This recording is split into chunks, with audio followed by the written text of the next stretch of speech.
Our spotlight stories tonight are about weddings. This summer we saw a lot of homes destroyed by fire, which means a lot of family photographs and mementos were gone too.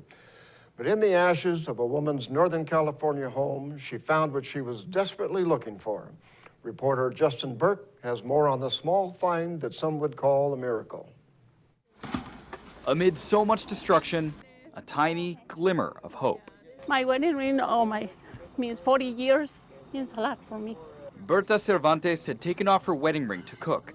There was no time to save it when the fire rushed in.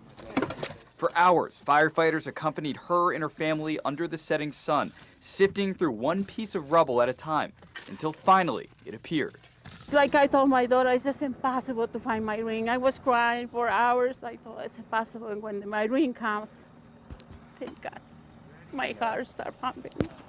But with that miracle, so much loss. The house Berta's husband, Jose, built with his bare hands.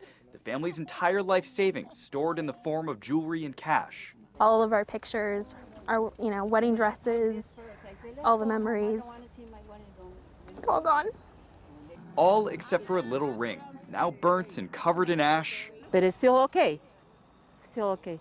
And while the family may have lost their home and their savings, they say with that one treasure, they can now begin the long process of moving on. I mean, we were just absolutely devastated, but now, like my mom said, she's just so happy with the wedding ring, and I mean, that's just really what matters to us, is that at least we found that. For one couple getting married, wildfire added to their ceremony. One California couple was determined and wouldn't let an 80,000-acre wildfire stop them from tying the knot.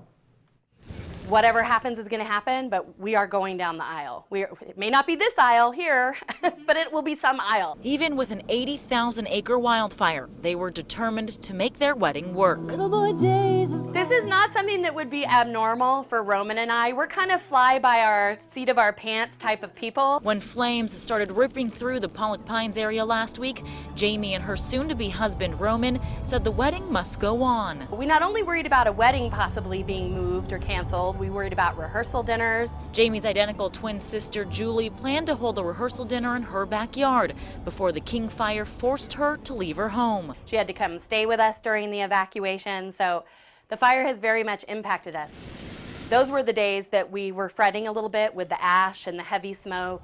But luckily, Julie was allowed back into her home, and the wedding plans started falling into place once again. I'm just happy for it all to turn out the way it has. The wedding was held in Camino, just a few miles from the King Fire. You may kiss the bride. Family and friends watched as the two said "I do," knowing their love for one another will outlast the fire that almost canceled their wedding. I now present to you Mr. and Mrs. Rudy and McKenna. My heart's full for sure.